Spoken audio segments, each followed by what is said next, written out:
तो dear students, हमने last time यहाँ पे सिचुएशन को ब्रेक किया था कि do these methods always work, क्या ये मेथड्स हमेशा वर्क करेंगे या नहीं। तो इसका जवाब हमने ये दिया था कि ये हमेशा वर्क नहीं करेंगे। It is not difficult to invent examples where the iteration fails to approach the solution of ax is equal to b. The key point is related to matrix norms. जो हमने बात की थी कि अब इनकी जो कन्वर्जेंस है वो एक्चुअली मैट्रिक्स नॉर्म्स के ऊपर डिपेंड करेगी। तो वो मैट्रिक्स नॉर्म्स, इसीलिए हमने कल सेकंड सेशन में कुछ तीन हमने नॉर्म्स सीखे थे। एक नॉर्म वन था जिसको हम कॉलम सम्स कहते थे कि sum of the entries of the absolute values of the column, और फिर उसमें से जो लार्जेस्ट वैल्यू है वो पिक कर लो। सेकंड था हमारे पास इन्फिनिटी नाम जो कि रोज के सम के बराबर था, और तीसरा था हमारे पास यूक्लिडियन नाम। तो तीन नाम हमने पढ़े थे। अभी हमने ये देखना है कि ये जो दो मेथड्स हमने पढ़े इनको जनरली हम ऐसे लिखते हैं x k plus one is equal to m x of k plus n. तो ये हमारे पास नेक्स्ट इटरेशन होती है और ये हमारे पास प्रीवियस इटरेशन होती है।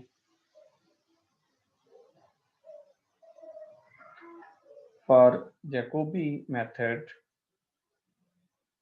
जो है आपके पास m की वैल्यू ये होती है minus D power minus one L plus you, और n आपके पास होता है d inverse b। This is minus D inverse into L plus you, और n हमारे पास होता है d inverse multiplied by b। और जब हम गॉस सीडल मेथड की तरफ मूव करते हैं तो m हमारे पास ये होता है minus D plus L inverse you.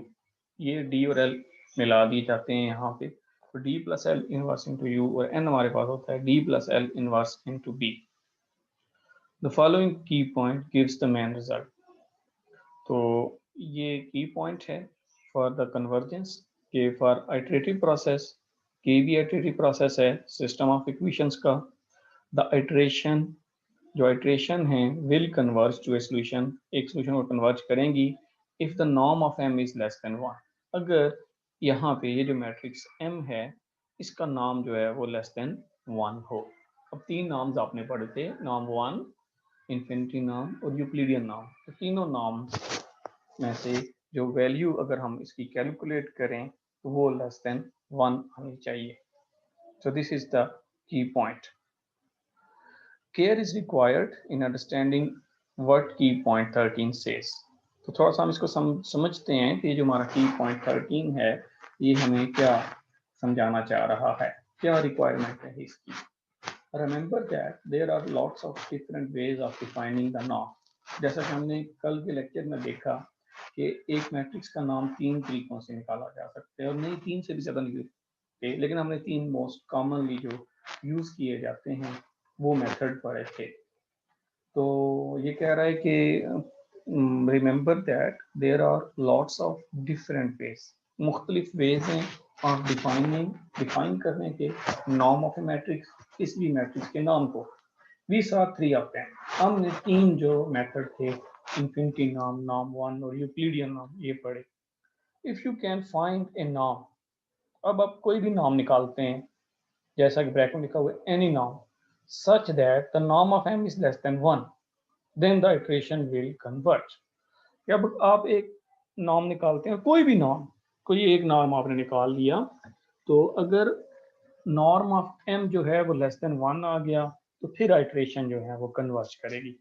It does not matter if there are other norms which give value greater than 1, all that matter is that there is one norm that is less than 1। तो ये बड़ी important बात है कि हमने मुख्तलिफ नाम पढ़े हैं तीन, तीनों में से अगर कोई एक नाम भी आपने कैलकुलेट किया और उसमें नॉर्म ऑफ m जो है वो लेस देन वन आ गया तो ये मेथड कन्वर्ट करेगा। मतलब नॉर्म वन आपने सबसे पहले चेक किया, अगर वही लेस देन वन था तो फिर गारंटी है कि ये आगे कन्वर्ट करेगा। लेकिन अगर आपका इन्फिनिटी नाम किया वो लेस देन वन नहीं था तो तीनों में से कोई एक नॉर्म भी अगर उसकी वैल्यू लेस देन 1 आ जाए तो फिर हमारा इटरेशन प्रोसेस कन्वर्ज करेगा। तो ये है इम्पोर्टेंट, इसलिए कहता है डज नॉट मैटर, ये मैटर नहीं करता if there, it does not matter in fact if there are other norms, के कुछ norms और हैं which gives a value greater than 1, जिनकी वैल्यू 1 से ज्यादा आ रही है। all that matters, मैटर क्या करता है is that there is one norm, कि कम से कम एक नॉर्म ऐसा होना चाहिए that is less than 1, जिसकी वैल्यू 1 से लेस हो। की point 13 above make no reference to the starting guess, और रेफरेंस में ये भी कहीं बात नहीं लिखी हुई, इस गैस आप इस तरह कर लें। The convergence of the iteration is independent of word where you start, इसका मतलब है कि जो हमारी इटरेशन है वो इनिशियल गैस के ऊपर इतना ज़्यादा डिपेंड नहीं करती। Of course, if we start a really a bad initial guess, that we can expect to need lots of iteration. और जैसा कि आपका एक क्विज में क्वेश्चन भी था मिड टर्म में कि इनिशियल गैस अगर पुअर लें तो इससे क्या होगा, उससे डेफिनेटली हमारी आइट्रेशंस जो हैं वो ज़्यादा हो जाएंगी। तो हमने देखा कि कन्वर्जेंस जो है वो नॉर्म के ऊपर डिपेंड करती है, और नॉर्म भी किसका, एम मैट्रिक्स, जो कि प्रीवियस जो आइट्रेटिव प्रोसेस है उसका कोफिशिएंट है, उसका नॉर्म अगर लेस देन 1 हो जाए तीनों में से कोई एक, तो फिर देयर आर चांसेस कि आपका जो आइट्रेटिव मेथड है या जो आइट्रेटिव प्रोसीजर है ये कन्वर्ट करे। ओके, एक आपके लिए छोटा सा टास्क है कि ये आपको एक क्वेश्चन नज़र आ रही है, तो आपने ये बताना है कि show that Jacobi iteration use the approximate the solution of this is certain to convert, कि आपने ये साबित करना है कि अगर हम इस सिस्टम ऑफ इक्वेशन के ऊपर अगर हम जैकोबी इटरेशन इम्प्लीमेंट करें तो फिर ये प्रोसेस जो है वो कन्वर्ज करेगा। तो आप मुझे जल्दी से सबसे पहले इसका नाम 1 कैलकुलेट करें, देखें अगर नाम 1 ही लेस देन 1 आ गया तो फिर इस सवाल का आंसर आ जाएगा, और इन केस अगर नाम 1 लेस देन 1 नहीं आता तो फिर आपको नाम इन्फिनिटी कैलकुलेट करना पड़ेगा, और अगर नाम इन्फिनिटी भी लेस देन 1 नहीं आता तो फिर आपको यहाँ पे कैलकुलेट करना पड़ेगा जो यूक्लिडियन नाम था। तो जल्दी से पहले आप इस मैट्रिक्स का पहले डी मैट्रिक्स लिखें, एल प्लस यू लिखें, और ये मैट्रिक्स सबसे पहले बनाएं D inverse L plus you. तो मुझे चैट बॉक्स में आप 1 बाय 1 ये प्रोसेस करते जाएं। सबसे पहले मुझे इसका एल मैट्रिक्स बताएं, U L plus you direct लिख दें, फिर डी मैट्रिक्स लिखें और फिर डी का इनवर्स पी निकालें। तो ये थोड़ा सा काम आपको अभी करना पड़ेगा। I am giving you 2 to 3 minutes for this task. इस टास्क के लिए मैं आपको 2 से 3 मिनट दे रहा हूँ। उम्मीद है कि आप इस प्रोसेस को कैरी ऑन करेंगे, शाबाश, ताकि हम इसका नॉर्म कैलकुलेट कर सकें।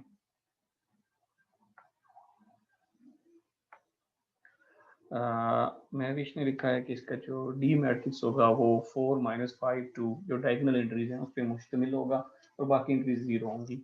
बिल्कुल ठीक है महविश, अब आपने डी इनवर्स भी तो कैलकुलेट करना है।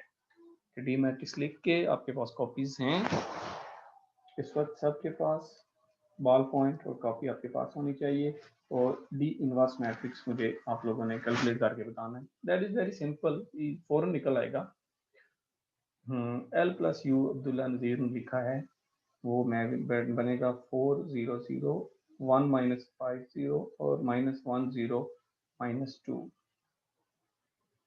मुजम्मल ने भी एल प्लस यू की वैल्यू लिखी है।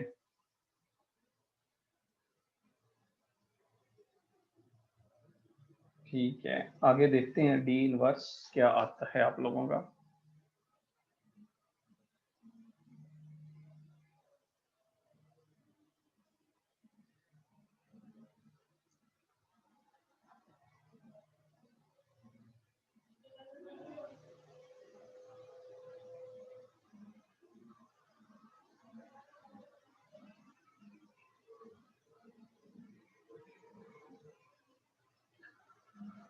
अब्दुल्ला नज़ीर और मुजम्मल और महविश 3 बच्चों ने अभी तक मुझे रिप्लाई किया है चैट बॉक्स में। आई होप सो कि बाकी लोग डी इनवर्स और D inverse into L plus you को कैलकुलेट करने में बिजी होंगे।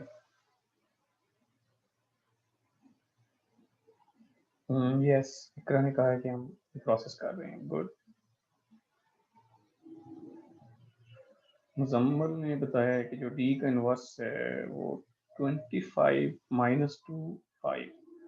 बाकी एंट्री 0 है, डायगोनल्स पे ये एंट्री आ रही है। आई थिंक ये 0.25 है या 25 है। मुजम्मल डी इनवर्स निकालने के बाद आप इसको एल प्लस यू वाले मैट्रिक्स से मल्टीप्लाई भी करें और फिर जो एक मैट्रिक्स बनेगा उसका नाम 1 कैलकुलेट करके बताएं मुझे। Yes, D inverse Zaman Ali ने मुझे बताया 0.25 माइनस 0.2 एंड 0.5। अच्छा, ये मुजम्मल ने भी तकरीबन यही लिखा हुआ था, 0.25 minus 0.2 and 0.5। Good. Jamaat and Muzammil.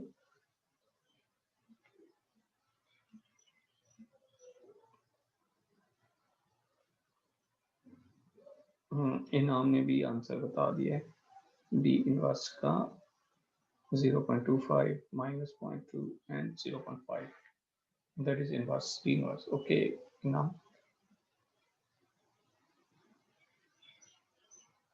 इकरा का भी यही आंसर आया। ओके, फिर आप इस D इनवर्स को L प्लस U से मल्टीप्लाई करें।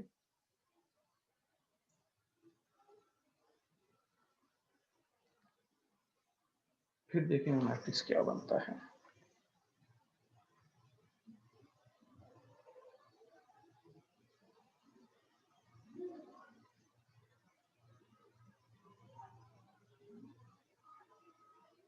यस, आप लोगों ने बिल्कुल ठीक निकाला है D.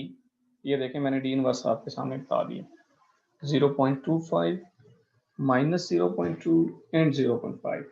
You are very good all. नॉन इन्फिनिटी जो है वो 0.6 है। 0.6 है मुसम्मल और 6 इस पूरे मैट्रिक्स का। तो अगर तो 6 है तो फिर तो इन्फिनिटी नाम की जगह कोई और नाम कैलकुलेट करना पड़ेगा, और अगर ये 0.6 है तो फिर ये लेस देन 1 है। तो फिर यहाँ से हमारे क्वेश्चन का आंसर आ गया कि हमारा जो जैकोबी इटरेशन है वो कन्वर्ज करेगा। यस, आप कह रहे हैं 0.6 है, that's good. It means that अगर इन्फिनिटी नाम 0.6 है, अभी किसी और का भी देखते हैं वो कैलकुलेट करता है, तो फिर इसका मतलब ये है कि हमारा जो कन्वर्ज करेगा। यस, इनाम उल हसन ने भी कंफर्म कर दिया है कि ये 0.6 है, और मुजम्मल भी कह रहे हैं कि ये कन्वर्ज करेगा बिल्कुल, क्योंकि अब नॉर्म जो है उसकी वैल्यू 1 से लेस है।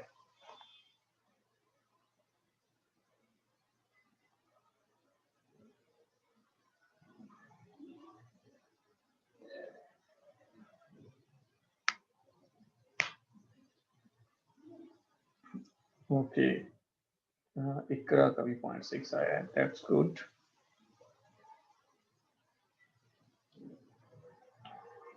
तीन बच्चों का भी 0.6 नाम आया है इन्फिनिटी। मुसम्मल ने सबसे पहले किया, 0.6 नाम बताया इनाम ने, और फिर इकरा ने हमें बताया कि जो इन्फिनिटी नाम है वो 0.6 है। नाम 1 कितना आता है मुसम्मल, आपने वो भी कैलकुलेट किया या डायरेक्ट आप इन्फिनिटी नाम पे चले गए, या किसी और बच्चे ने नाम 1 कैलकुलेट किया?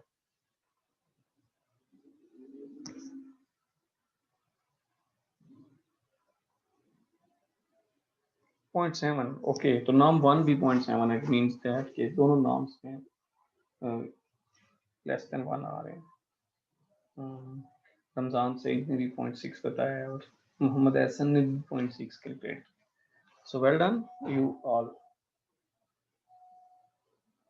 सो लेट्स सी, ये आपके पास मैट्रिक्स बनता है D inverse into L plus U, ये मैट्रिक्स बनता है। और अगर हम इसका नाम कैलकुलेट करें, एंड द इन्फिनिटी नाम of the matrix is the maximum of sum of absolute sum of rows, ये 0.6 आता है।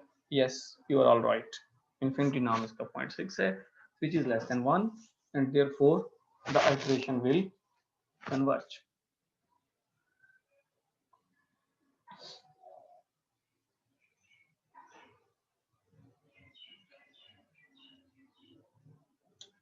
ओके, नेक्स्ट है भाई गारंटीड कन्वर्जेंट। नदर बड़ी इंटरेस्टिंग आपके सामने ये सिचुएशन है कि if the matrix has the property that it is strictly diagonally dominant, strictly diagonally dominant, इसका क्या मतलब है? Which means that the diagonal entries is larger in magnitude than the absolute sum of other entries on that row.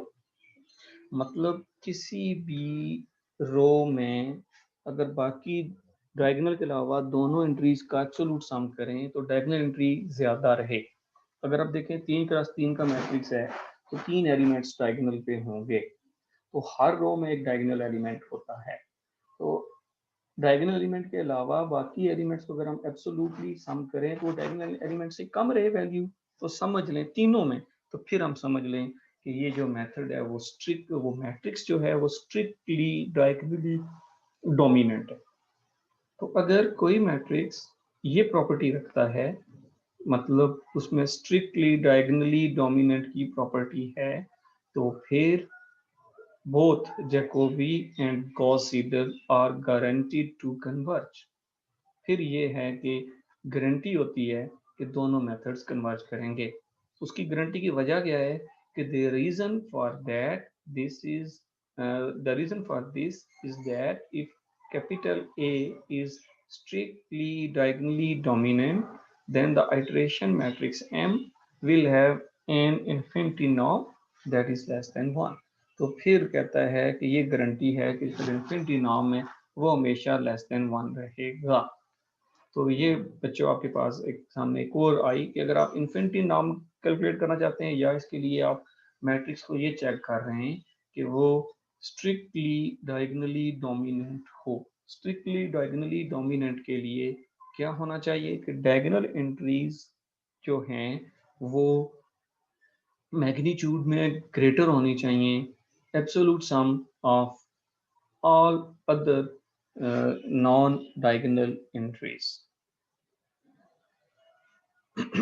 तो जल्दी से आप ये साबित करें कि जो आपके सामने एग्जांपल 20 में एक मैट्रिक्स नजर आ रहा है ये स्ट्रिक्टली डायगोनली डोमिनेंट है। जो ये कहते हैं कि स्ट्रिक्टली डायगोनली डोमिनेंट है उन्होंने चैट बॉक्स में यस लिखना है, जो समझते हैं कि नहीं है उन्होंने नो लिखना है। Yes, you are all writing this. Yes, absolutely. अगर आप देखें तो यस, बहुत सारे बच्चों ने इसका आंसर यस किया है। तो अगर आप देखें जो 4 जो है 1 और 1 को ऐड कर दें, मतलब माइनस को इग्नोर कर दें, आप एब्सोल्यूट वैल्यूज लें, 1 + 1 = 2, तो 4 इज ग्रेटर देन। यस, जैसे मुजम्मल ने लिखा बिल्कुल सही लिखा। अगर हम सेकंड रो में जाएं तो ये हमारे पास डायगोनल एंट्री है -5, लेकिन इसका जो मैग्नीट्यूड है वो है +5। तो अगर हम इन दोनों को ऐड करें तो वो आंसर बनता है 3, तो 5 इज ग्रेटर देन 3। सिमिलरली तीसरी रो में जाएं तो डायगोनल एंट्री है 2, बाकी दोनों एंट्रीज जो है -1 और 0 हैं, इन दोनों को ऐड अप करें तो आंसर 2 इज ग्रेटर देन। तो इन तीनों रोज में diagonal entry non diagonal entry से ग्रेटर है। तो इट मीन्स दैट कि ये जो मैट्रिक्स है वो स्ट्रिक्टली डायगोनली डोमिनेंट है। अच्छा बच्चों, यहाँ पे रुकते हुए एक बात और समझ लेते हैं। जैसे हमने पीछे पार्शियल पाइवेटिंग पढ़ी थी गॉस एलिमिनेशन मेथड के लिए, तो बिल्कुल इसी तरह अगर आप देखें एक मैट्रिक्स बनाएं सिस्टम ऑफ इक्वेशन, वो देखें स्ट्रिक्टली डायगोनली डोमिनेंट नहीं है, तो आप थोड़ा सा अगर इक्वेशंस को चेंज कर दें, मतलब फर्स्ट इक्वेशन सेकंड में, सेकंड थर्ड में स्वैपिंग कर लें, तो स्वैपिंग करके आप स्ट्रिक्टली डायगोनली डोमिनेंट देख सकते हैं और प्रोसेस को शुरू करने से पहले। तो ये कुछ की पॉइंट्स हैं जो आपने अपने जहन में रखने हैं जब कभी आप ये प्रोसेस स्टार्ट करेंगे। So this is the solution कि 4 is greater than sum of -1 and 1, and similarly -5 is greater than 1 + -2, 2 is also greater than this, and this means that matrix is strictly diagonally dominant। Given that, अच्छा, राफिया शहजाद ने authorise किया है, कुछ पूछना चाहती हैं जी Rafia.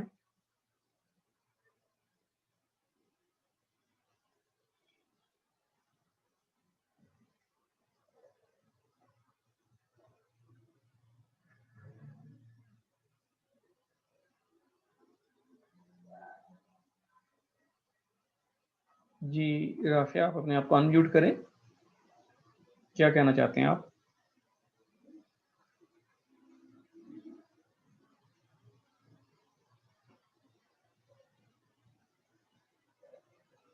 I'm waiting for your response. हाथ raise किया हुआ है आपने, कोई चीज पूछनी है तो अपने आप को अनम्यूट करें। जी सॉरी सर, गलती से हो गया है।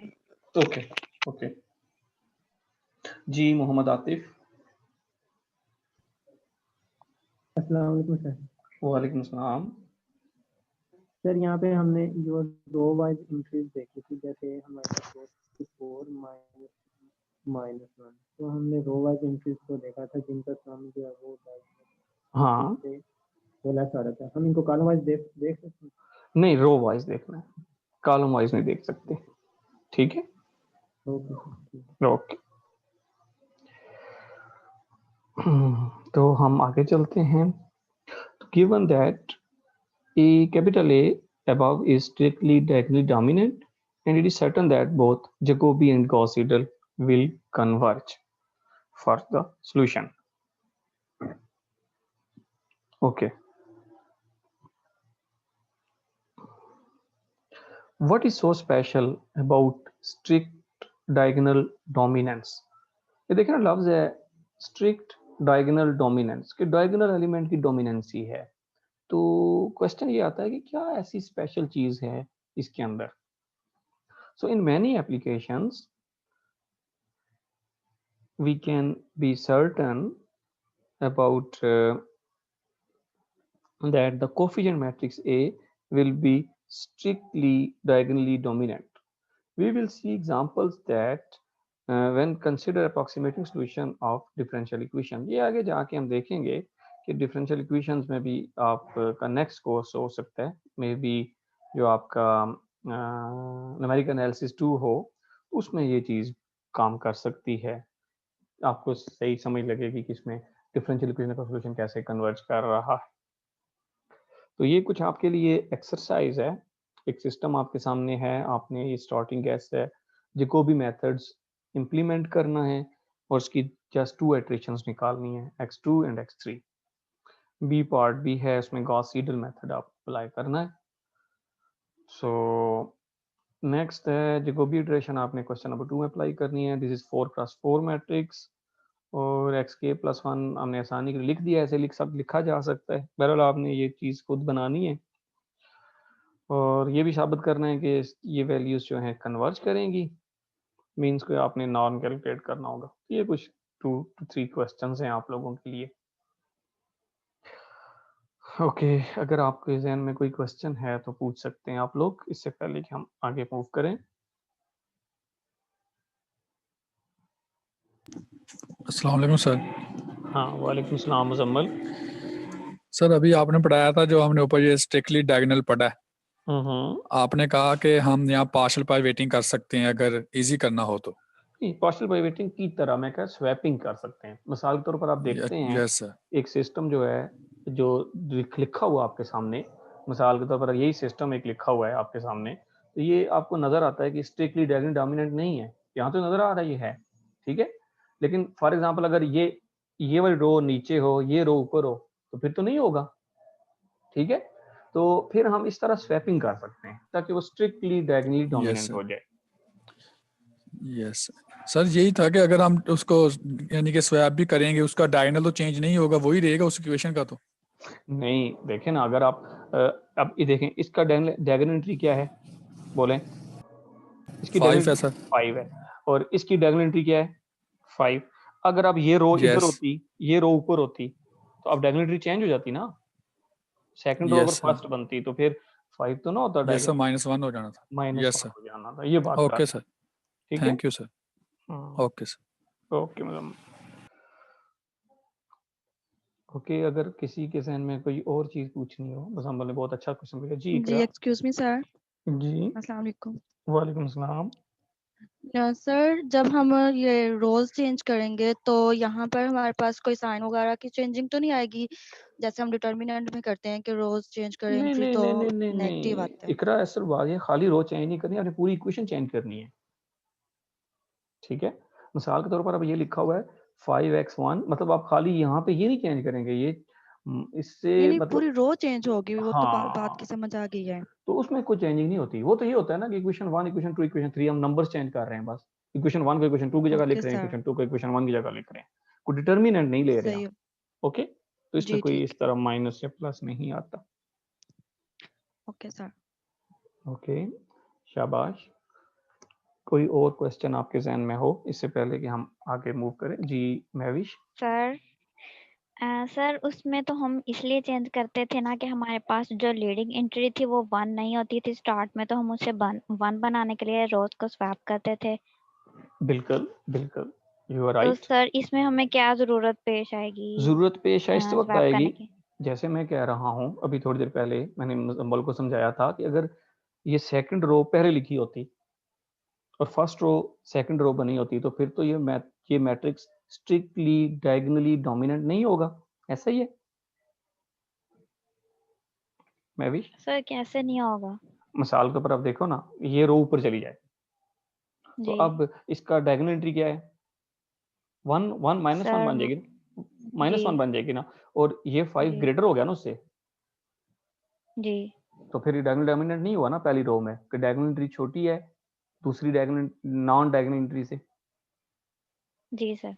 ठीक होगी बात, तो फिर ये मैट्रिक्स स्ट्रिक्टली डायगोनल डोमिनेंट नहीं रहेगा। तो फिर हम इस तरह की स्ट्रेंथ देखेंगे, एक नजर देख लेंगे कि क्या ये स्ट्रिक्टली डायगोनल डोमिनेंट है तो आगे चल पड़ेंगे, अगर नहीं है तो फिर देखेंगे क्या स्वैपिंग करने से ये हो जाता है।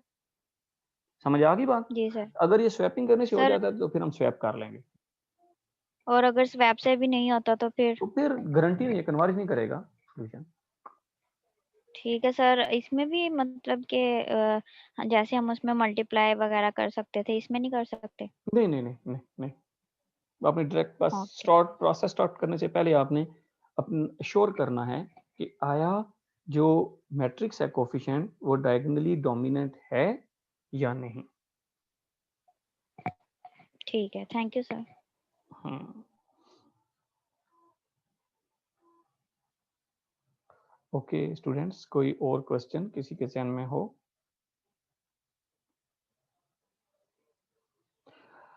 ओके, अगर नहीं है तो फिर मैं स्लाइड्स चेंज करता हूं और हम अब नए मेथड की तरफ जा रहे हैं जो कि है SOR मेथड। ठीक है, अब हम गॉस सीडल से जा रहे हैं रिलैक्सेशन मेथड की तरफ। इसको हम कहते हैं relaxation methods, succession of relaxation method. तो डियर स्टूडेंट्स, ये इसका होता है आइटरेटिव प्रोसीजर कि xi of k is equal to xi of k minus 1 plus w r I of k over a ai। अब ये a जो है ना, ये समझ रहे हैं कोफिशिएंट मैट्रिक्स है।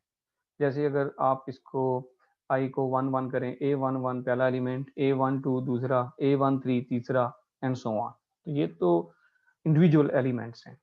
आर आई हम आगे बताएंगे कि इसको कैसे कैलकुलेट करना है।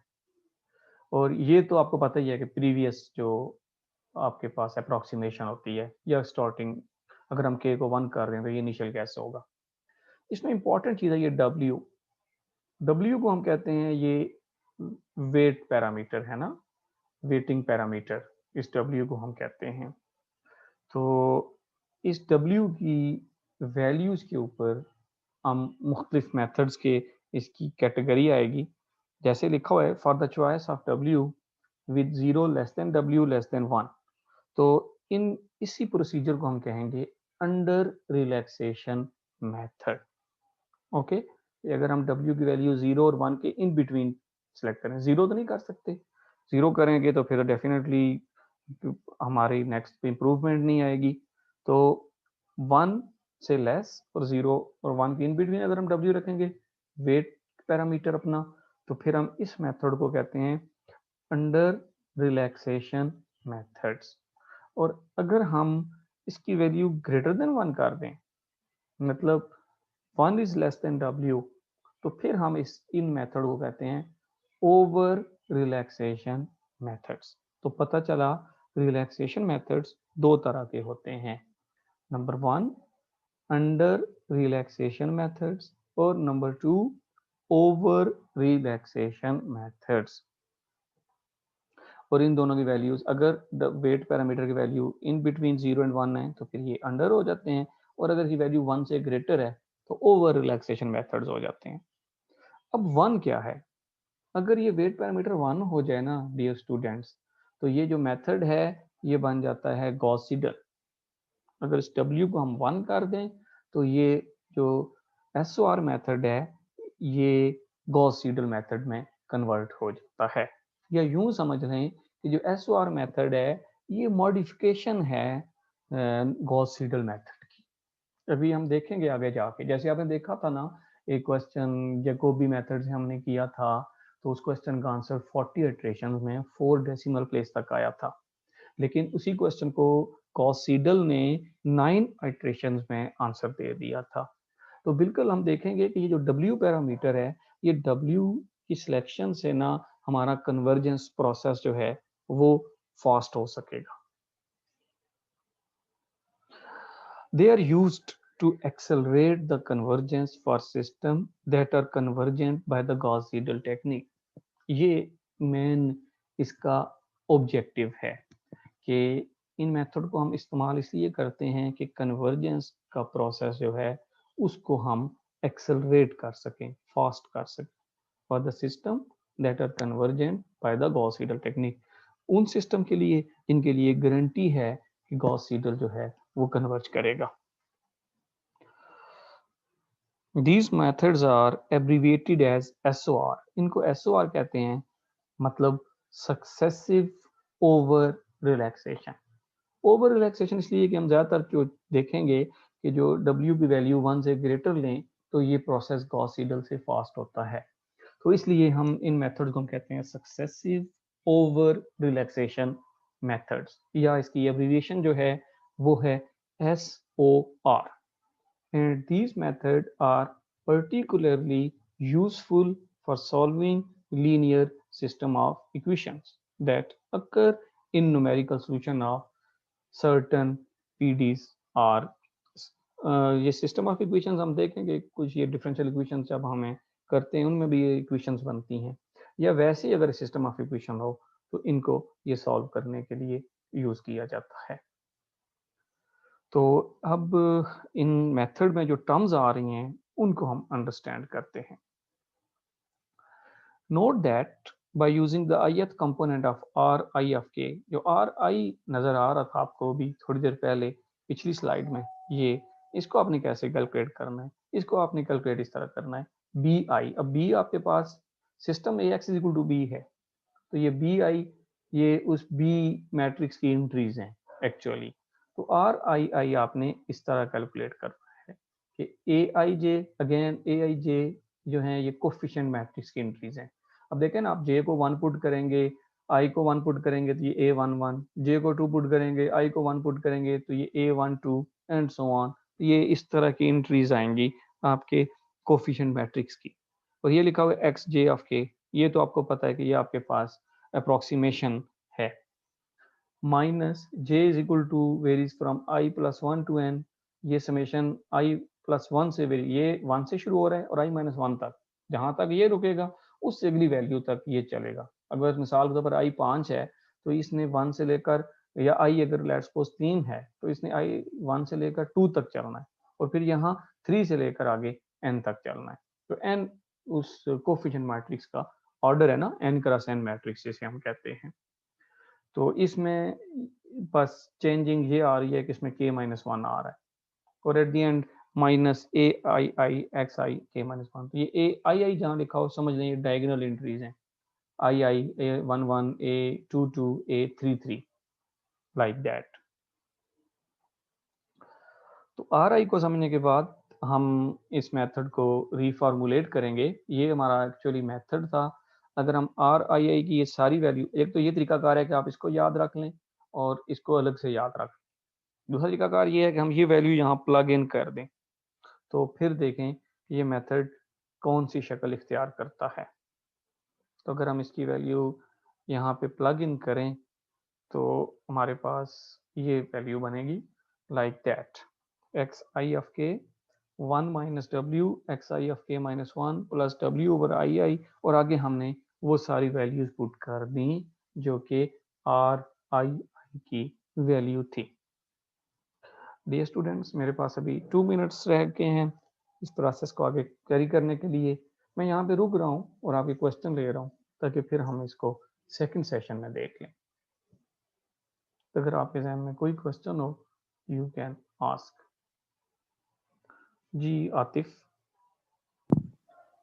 सर यहाँ पे आर आई आई की वैल्यू जो थी उसके एंड पे ए आई आई एक्स जे की बना सकते हैं यहाँ पे है।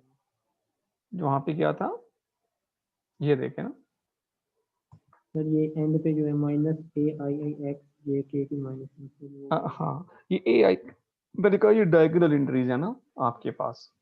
ये आगे हम जब कैलकुलेशन करेंगे फिर मैं आपको बताऊंगा भी ए 11 ए 22 ए 33 ये जो डायगोनल एंट्रीज होती हैं। ठीक है,